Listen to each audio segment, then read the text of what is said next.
Olá, pessoal! Nós trabalharemos agora os conteúdos referentes à continuidade da disciplina de Lógica 2. Bom, nesta aula nós trabalharemos então a programação estruturada. Quais são os conceitos? Procedimento, função, parâmetro, escopo de variável e para finalizar nós faremos uma implementação deste conteúdo utilizando a linguagem Java. Bom, o que é a programação estruturada? Quando nós trabalhamos com desenvolvimento de módulos, que são as subrotinas, O que eles são? Eles são blocos de instruções que realizam tarefas específicas. Então, dentro dos nossos códigos, nós podemos incluir novos blocos, porque nós só trabalhamos com um, que é o método main, O método main é um bloco. Além do método main, na programação estruturada, é permitida a inserção de outros métodos. O código de um módulo é carregado uma vez e reutilizado quantas vezes for necessário. Então, quando a gente trabalha a construção de novos módulos, novos métodos, nós temos um reaproveitamento melhor das funções que são desenvolvidas. Então, os problemas são divididos em pequenas tarefas. Então, nós temos esse objetivo de conseguir abstrair do enunciado do problema, como é que eu pego aquele problema e vou subdividir em partes. Essa subdivisão vai diminuir a repetição de código, vai aumentar a reutilização e melhorar a organização dos nossos programas. Na linguagem Java, nós chamaremos os módulos de métodos, Dentro da programação modularizada, nós vamos investigar, então, a construção de procedimentos e de funções, que são módulos, são tipos de módulos. Aqui nós temos uma imagem que mostra essa questão. Até agora, nos programas desenvolvidos até agora, nós fazíamos todas as instruções estavam aqui, dentro do método main. A partir de agora, nós vamos construir módulos específicos para realizar as ações. Aqui eu estou simulando que esses módulos são módulos para calcular adição, subtração, multiplicação e divisão de números. Então, percebam que cada módulo vai possuir uma função específica, Para os módulos, nós vamos verificar que vão existir nomes, cada módulo possui um nome e vai desenvolver, então, uma tarefa pré-definida. Para a criação de um módulo, nós precisaremos definir o nome do módulo, realizar a leitura das variáveis do módulo. Aqui tem uma diferença que essas variáveis podem ser enviadas para o módulo, nós vamos ver essa definição. Realizar as operações dentro do módulo e definir se esse módulo vai existir retorno ou não, Os módulos poderão trabalhar com retorno de valor ou não. Nós vamos verificar quais são as diferenças nesse caso. Então, aqui eu tenho uma sintaxe genérica de um módulo, de um método na linguagem Java. Inicialmente, nós vamos utilizar um modificador de tipo static, que é um modificador que indica que esse método ele vai ser carregado na memória e nós podemos fazer o uso dele diretamente, sem a necessidade de criar um objeto e fazer uma inicialização do módulo antes disso. O tipo de retorno vai indicar se esse módulo devolve ou não valor para o módulo que o ativou, Aqui nós definiremos um nome, Lembrando que sempre que eu falo módulo ou método, nós estamos nos referindo a um bloco de uma estrutura, de um bloco de comandos delimitados para a resolução de um problema específico. Aqui nós teremos entre os parênteses os argumentos, que são valores enviados para o método. Aqui nesse local poderá existir ou não a declaração de variáveis. As variáveis declaradas aqui nós chamaremos de parâmetros. E aí verifiquem que assim como existe lá no main, nós teremos uma abertura de chave e um fechamento de chave para delimitar esse bloco de comandos. O comando return ele vai ser obrigatório quando existir retorno no nosso método. Okay? Os módulos eles podem ser procedimentos e funções. Quando eles forem procedimentos, eles serão módulos que não devolvem valor para o módulo que fez sua ativação. Então, ele não possui tipo de retorno. Nós utilizaremos para isso o tipo void. O tipo void ele não é um tipo para declaração de variáveis. Ele é um tipo que é nulo, Na verdade, ele indica a ausência de um tipo de dado.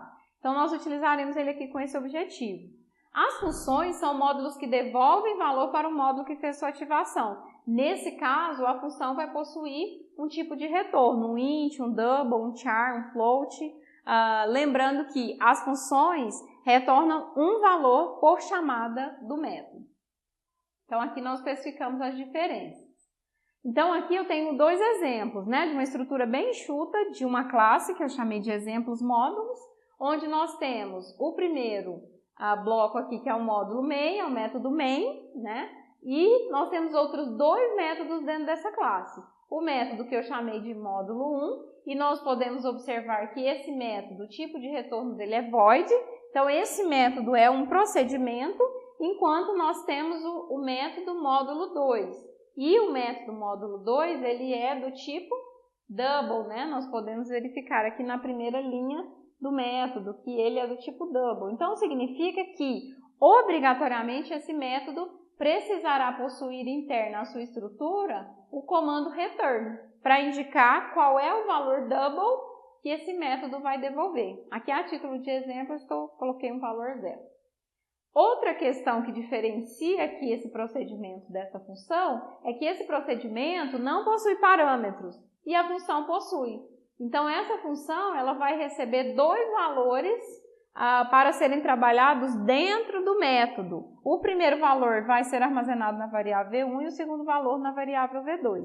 Essa questão dos parâmetros ela pode existir ou não em procedimentos e funções. Depende do problema e da maneira como nós queremos resolver o problema.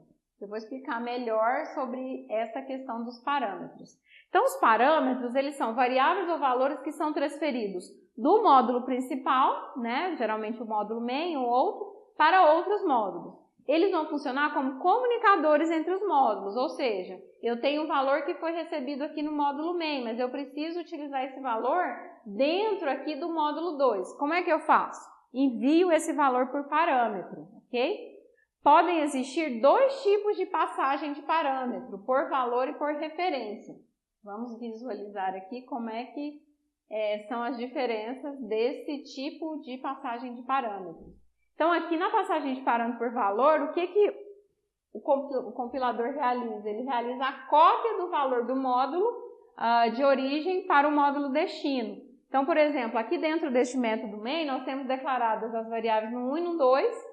Quando o método, o mod adição, foi ativado no método main, nós estamos enviando o valor da variável no 1, fazendo uma cópia desse valor aqui para a variável V2, V1, e o mesmo acontece para a variável V2.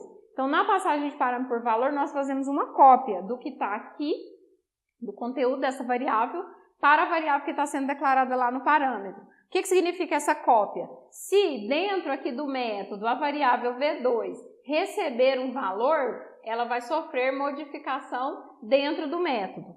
Essa modificação não vai ser refletida para fora do método, só internamente ao método.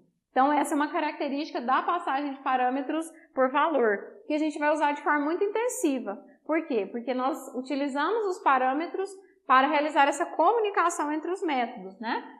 Eu tenho um valor que está aqui no método main, eu preciso utilizar esse valor dentro de uma função. Então, nós vamos fazer isso dentro de uma função ou dentro de um procedimento. Para isso, nós vamos usar os parâmetros. A passagem de parâmetro por referência, como o próprio nome já diz, o que ela envia para o método é uma referência de onde aquela variável está armazenada na memória do computador. Então, por exemplo, nesse caso aqui, nós temos um exemplo de vetores. Quando nós enviamos um vetor como parâmetro para um método, nós estamos enviando a referência de onde aquele vetor está armazenado na memória. Então, aqui, por exemplo, quando o vetor vet é passado por parâmetro aqui para o vetor v da função do método, do procedimento, né? Leitura vetor, o que vem para o método é a referência de onde vet está armazenado na memória. Então, todas as alterações realizadas dentro do vetor vet, dentro do método leitura vetor, elas serão refletidas para fora do método leitura vetor, para fora do procedimento leitura vetor, ok? Nós temos também a questão da manipulação do escopo de variáveis. Como agora nós temos a possibilidade de declarar variáveis em vários locais no nosso código, nós vamos ter a diferença do escopo de uma variável. Se eu tenho uma variável declarada dentro de um módulo, nós chamamos essa variável de variável local.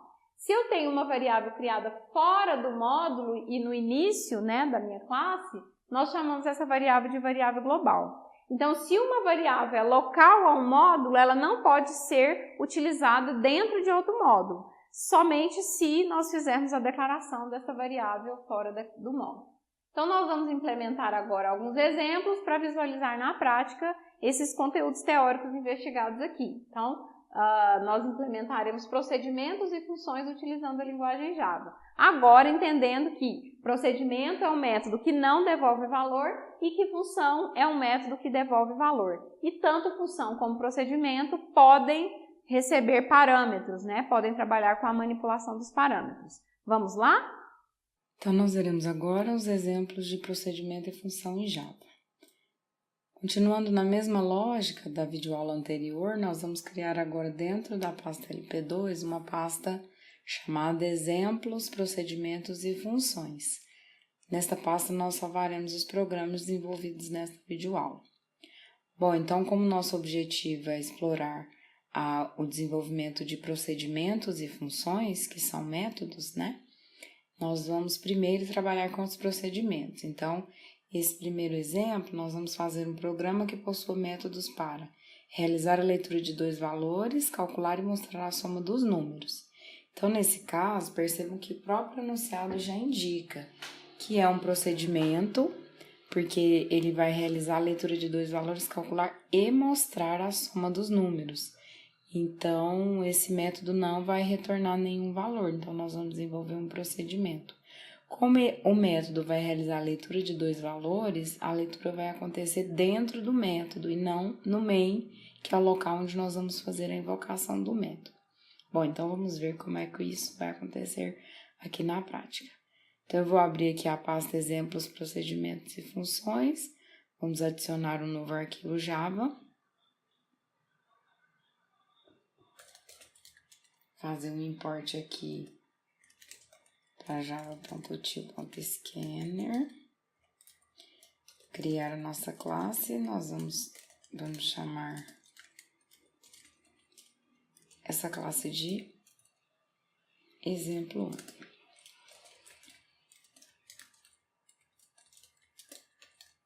Então, vamos incluir aqui o método main. Percebam que o método main é um método que tem o mesmo formato dos que nós estamos estudando, então public static void main, a gente pode ou não utilizar esse modificador público. Nos nossos métodos, nós vamos usar somente o static para indicar que os nossos métodos são estáticos, então não há necessidade de instanciar objetos para ter acesso aos métodos. Então, nós vamos criar um método chamado mod. O que a gente precisa fazer dentro dele? Somar dois números. Então, nós vamos chamar esse método de mod adição. Percebam que eu vou somente fazer aqui a chamada ao nome do método. Então, eu vou colocar um comentário aqui. E nós estamos fazendo uma chamada ao procedimento mod adição. Como nós não vamos enviar nenhum valor para ser trabalhado dentro desse procedimento, aqui nós temos o abre e fecha parênteses, não existe nenhuma variável ali dentro. Fora do método main, o que nós vamos fazer? Nós vamos construir, então, o método adição, mod adição. Então, static void, porque o método mod adição não vai devolver nenhum valor, ele é um procedimento. Adição, abre e fecha parênteses, como não vamos enviar nenhum valor do main para o método, aqui dentro dos parênteses nós não teremos nenhuma variável, que é o que nós chamamos de parâmetros. Bom, então aqui dentro nós vamos declarar 3 variáveis para realizar, então, vou chamar de N1, N2 e de soma. Nós vamos imprimir aqui uma mensagem.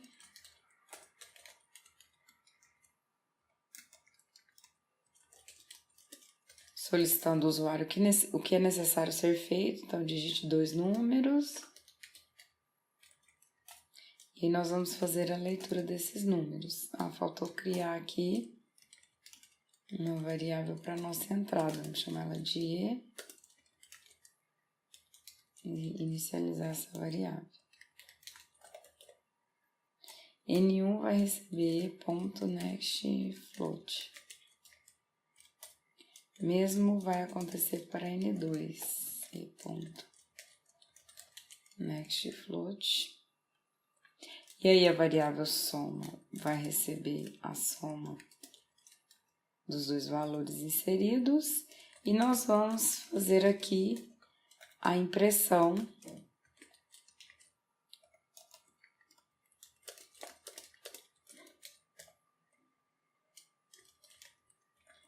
dos valores somados, ok? Então, Ctrl S aí, a gente salva, foi um erro, nós deveríamos ter salvado esse código no início, como a pasta já está selecionada. Vamos compilar este código, visualizar aqui a execução. Então, digite 2 números, eu vou inserir aqui 4 e 5. Então, a soma dos números é 9. Percebam que a execução começou na linha 6 aqui do método main. E aí, quando nós colocamos a chamada mod adição, a execução veio para a linha 10. Executou tudo que está aqui dentro do procedimento, mod adição, e retornou para o método main. Então, percebam que um procedimento, um método em si, ele é executado a partir de sua ativação, que pode acontecer de dentro do main ou de dentro de outro método. Todas as ações que nós fizemos aqui internamente ao método mod adição, elas são as mesmas ações que a gente desenvolve dentro do método main, ok?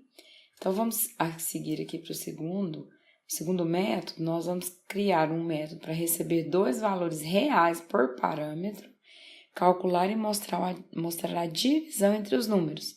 Então, a diferença do anterior para este é que ele vai receber 2 valores por parâmetro. Ele continua sendo um procedimento porque ele vai calcular e mostrar o resultado. Nós não vamos retornar o resultado gerado dentro do método.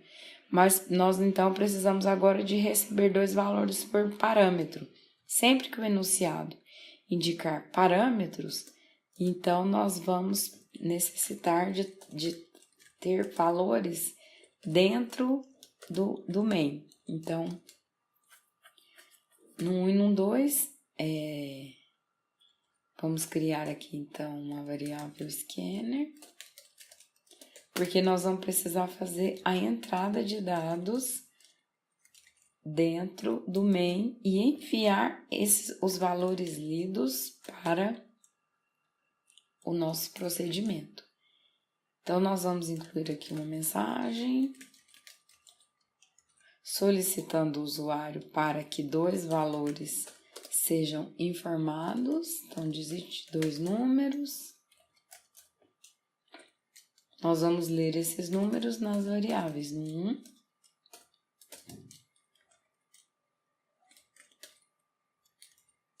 Então, aí, .nextFloat. E 2. Mesma coisa.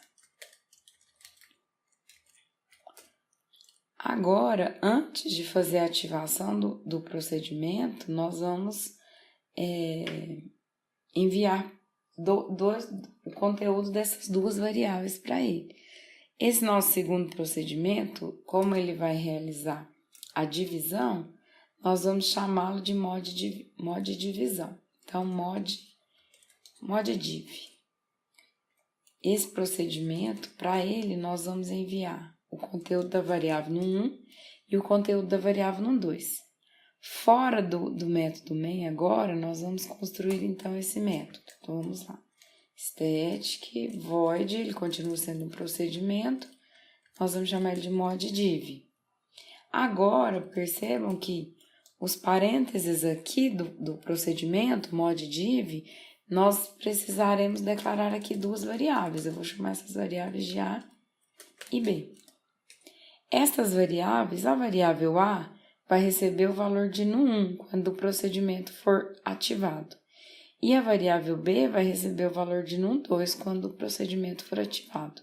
Esse tipo de passagem de parâmetro nós chamamos de passagem de parâmetro por valor, porque o que vai acontecer?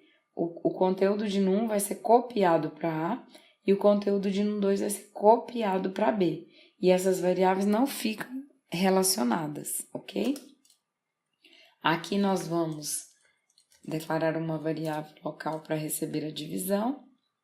Percebam que nesse caso, como os valores serão enviados para a função, nós não precisaremos fazer a leitura, que dentro do método moddiv, dentro do procedimento moddiv, nós vamos utilizar A e B, considerando que A e B armazenam os valores lidos lá no método main, ok? Aqui nós vamos simplesmente fazer uma verificação para verificar se o numerador, se o denominador é diferente de zero. Então, if B diferente de zero, nós vamos dividir. Quando B não for diferente de zero, a divisão não pode acontecer, né? Porque a gente não pode permitir a divisão por zero. Então, aqui dentro, divisão vai receber A dividido por B e nós vamos imprimir este resultado. Então, system.out.print ln, a divisão é 2 pontos. Então, vamos colocar aqui divisão. Ok. Caso o denominador seja um valor igual a zero, nós vamos simplesmente imprimir uma mensagem. A divisão não é permitida. Erro.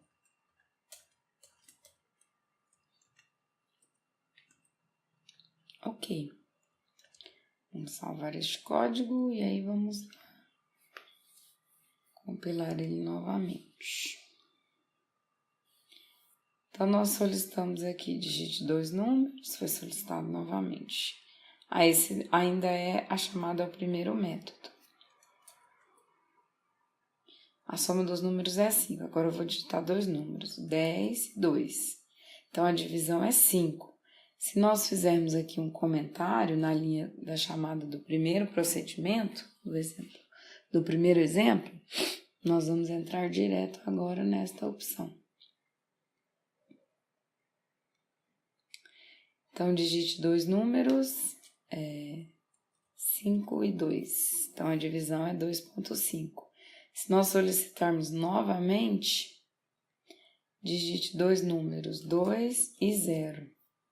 A divisão não é permitida, erro, né? Então, esse if aqui funcionou perfeitamente, ok? Então, percebam a diferença de quando nós temos um procedimento que não recebe parâmetros para um procedimento que recebe parâmetros. Então, os parâmetros são valores que nós enviamos na hora do momento da ativação do método, ok? Bom, dando continuidade aos nossos exemplos, nós vamos criar um programa, adicionar a esse mesmo programa métodos para realizar a leitura de 2 valores, calcular e retornar a subtração dos números. Então, percebam que agora nós estamos criando funções, porque nos exercícios anteriores nós tínhamos aqui calcular e mostrar. Quando nós temos a implementação de uma função, a função sempre retorna valor. Então, agora nós vamos criar uma função para calcular, ler 2 números e calcular a subtração destes números, ok?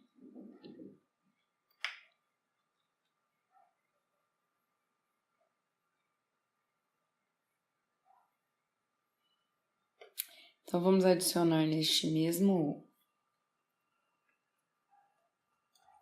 arquivo static. Agora, como nós vamos fazer uma função que vai ler dois valores, calcular e retornar a subtração desses valores, nós vamos ler aqui números reais. Então, percebam que agora o nosso método, ele tem um retorno.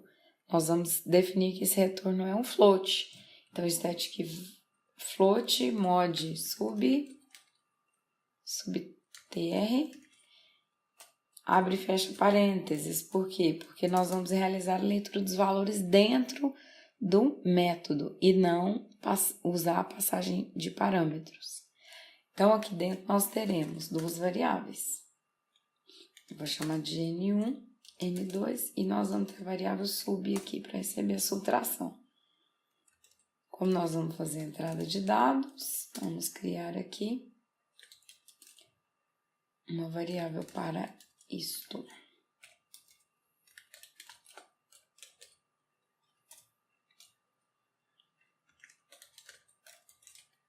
Então, vamos imprimir uma mensagem.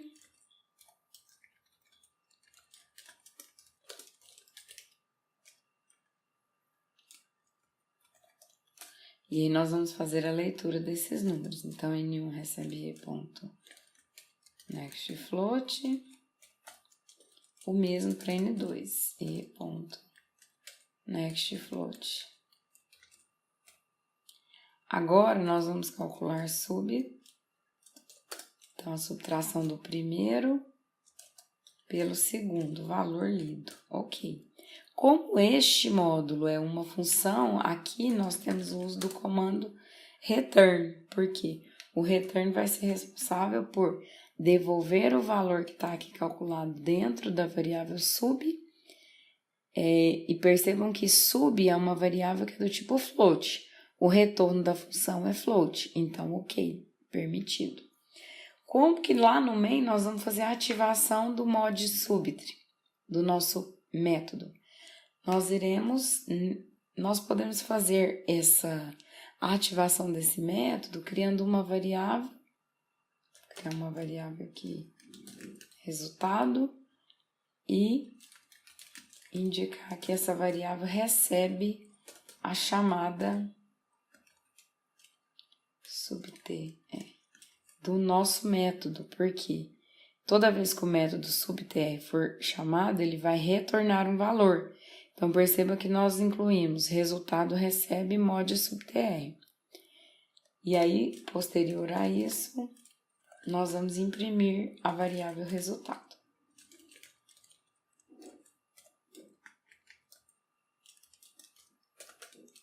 Então, nós vamos concluir aqui que a subtração é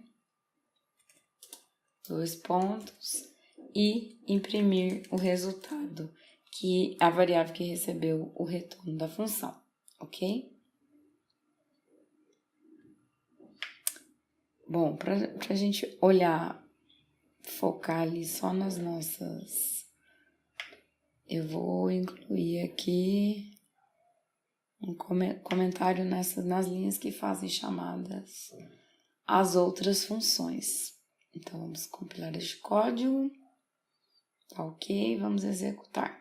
Então, digite dois números. Perceba que a execução chegou na linha 12 e encontrou a chamada ao módulo subtr.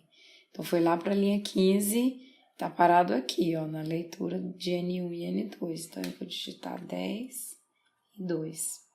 Quando eu pressionei Enter, o que aconteceu? A função calculou N1 menos N2, retornou o valor da subtração, que foi 8, para resultado. E aqui em main nós estamos fazendo a impressão do resultado. Ok? Então, essa é uma função que não possui parâmetros, observando as especificidades da função retornar o valor. Por último, nós vamos construir uma função que recebe dois valores reais por parâmetro, calcula e retorna a multiplicação dos valores. Então, perceba que aqui nessa segunda chamada, na segunda função, nós vamos construir uma função que vai realizar a multiplicação de dois números. Então, como ela precisa dos parâmetros, nós vamos tirar esses comentários aqui. Ops, eles foram duplicados. Na verdade, eu quero tirar este comentário, então nós vamos selecionar uncomment. Então, nós vamos ler os números para N1 e N2. Nós vamos comentar essa linha. E aí, nós vamos, então, utilizar essa variável resultado para fazer, vamos chamar nosso módulo de mod_multi. Qual que é o diferencial desta função, mod_multi? Ela vai receber dois valores por parâmetro. Então, nós vamos enviar N1 e N2. Posterior a isso, nós faremos a impressão do valor da multiplicação calculado dentro da função multiplicação resultado, ok? Então, vamos lá, construir nossa função. Então, static,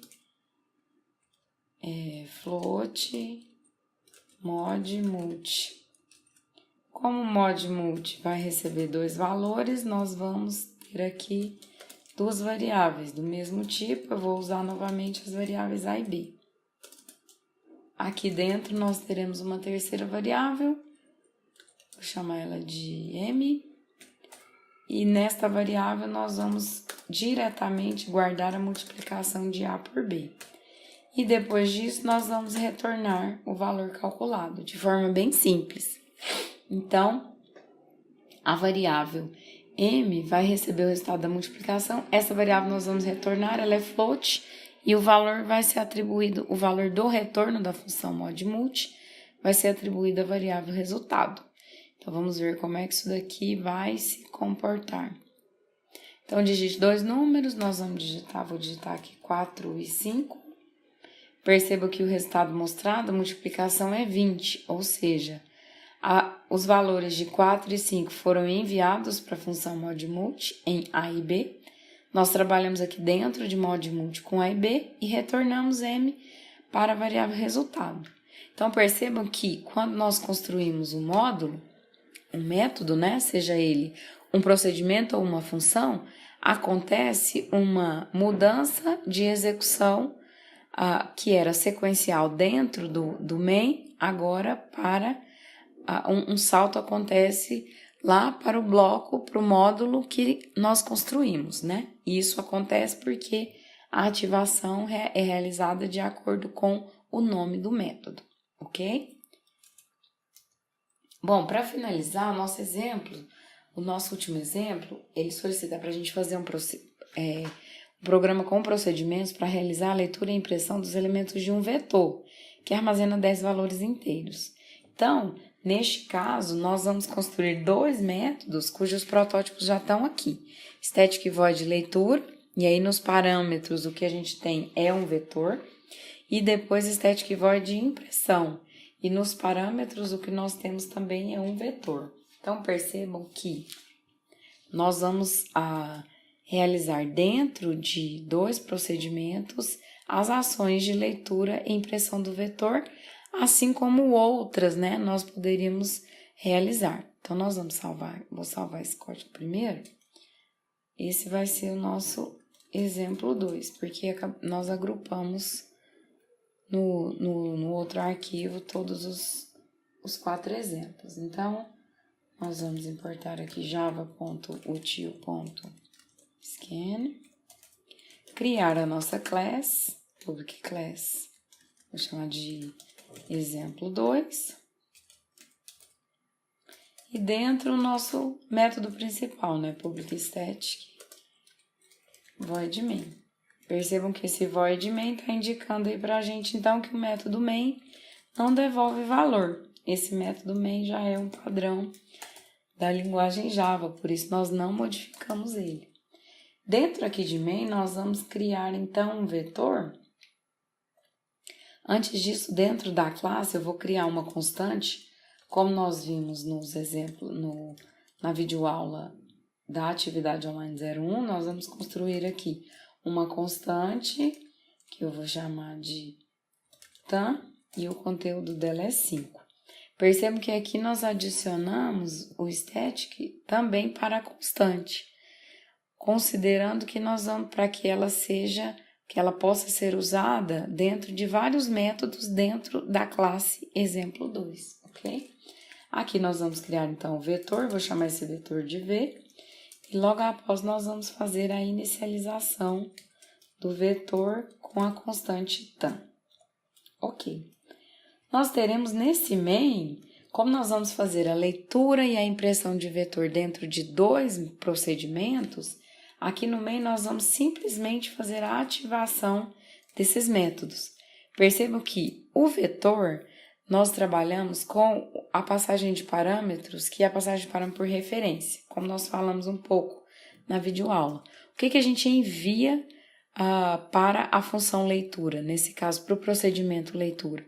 A referência do vetor, porque a modificação que vai acontecer dentro de leitura, ela vai ser refletida fora do procedimento leitura, o que não acontecia nos exemplos anteriores, né? Quando a gente faz a passagem de parâmetro por valor, a modificação da variável que é o parâmetro, ela é interna ao método. Quando a passagem de parâmetro acontece por referência, que é o caso de quando nós enviamos um vetor, a modificação que acontece dentro do método é refletida fora do método. Então, aqui nós vamos construir o método leitura. Então, ele é um procedimento, static void leitura. E o que ele precisa receber como parâmetro? Um vetor. Então, aqui nós vamos indicar. Eu vou chamar esse vetor aqui de V mesmo, ok? Pronto, então aqui dentro do método, dentro do procedimento leitura, nós vamos manipular então esse vetor. Vamos criar aqui uma variável E para a entrada de dados, vamos inicializar esta variável. E aí fixar aqui a nossa repetição para a leitura dos elementos desse vetor. Então, system.out.println, vamos solicitar, indicar uma mensagem aqui para que o usuário digite. Vou colocar a quantidade de valores, então valores do vetor. Vou pular uma linha aqui e colocar um espaço aqui. Bom, então nós vamos fixar o nosso laço for, que a variável i vai fazer controle. Lembrando que a posição inicial do vetor é sempre 0. Aqui nós vamos, enquanto o i menor que tan, e mais, né? Vamos fazer o incremento da variável i. Dentro desse laço for, nós vamos atribuir ao vetor v na posição i o valor que vai ser lido. Então, nextInt, né? Este é um vetor de inteiros, exatamente. Ok, finalizou o for, finalizou o nosso método. Percebam que esse procedimento não devolve valor, mas a leitura que aconteceu dentro do vetor V no método, no procedimento leitura, ela será refletida para fora do método, ok? Dá um Ctrl S, salvar esse arquivo e agora nós vamos criar o procedimento impressão, que da mesma forma vai receber o vetor V com parâmetro agora preenchido. Então, static void impressão. Aqui nós vamos indicar o vetor por parâmetro.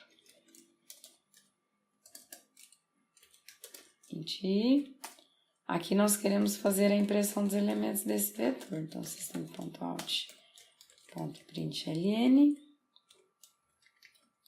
E aí nós vamos colocar aqui uma mensagem. Valores do vetor. Vou pular uma linha. Então, vamos criar aqui um laço for para percorrer todas as posições desse vetor. E mais. Então, dentro desse for, nós vamos imprimir, então, system.out.println. Aqui eu quero mostrar o nome do vetor e imprimir a posição. A posição nós vamos recuperar a partir da variável i. Então, fecha o colchete, 2 pontos. Aqui nós queremos mostrar o conteúdo do vetor v na posição i, ok? Então, vamos compilar este código com os 2 procedimentos. Percebam que o nosso método main agora ele possui 3 linhas, porque nós retiramos as ações de dentro do main e construímos procedimentos para realizar a leitura e impressão do vetor. Várias outras ações poderiam acontecer, né? Inclusive, criar uma função para realizar algum cálculo com os elementos desse vetor e retornar esse valor calculado dentro da função aqui para o main. Então, vamos executar. Então, digite 5 valores do vetor. Vou digitar valores de 5 a 10. Então, na posição, tá vendo? Ele fez a leitura dos elementos e voltou para o main, chamou a função de impressão e fez a impressão dos valores do vetor. Então, V de 0, 5, V de 1, 6, V de 2, 7, V de 3, 8, V de 4, 9. Então, o nosso vetor de tamanho 5, ok? A utilização das funções e dos procedimentos vai trazer maior organização para os nossos códigos, né? Além da melhor organização e nós vamos evitar repetição de códigos. Então, pessoal, vamos desenvolver os exercícios das atividades práticas da aula 02, a atividade online 02, né, as questões da atividade online 02 e o desafio da atividade 02. Então, nós estamos acompanhando, eu estou acompanhando vocês. Entre em contato em caso de dúvidas. Bons estudos!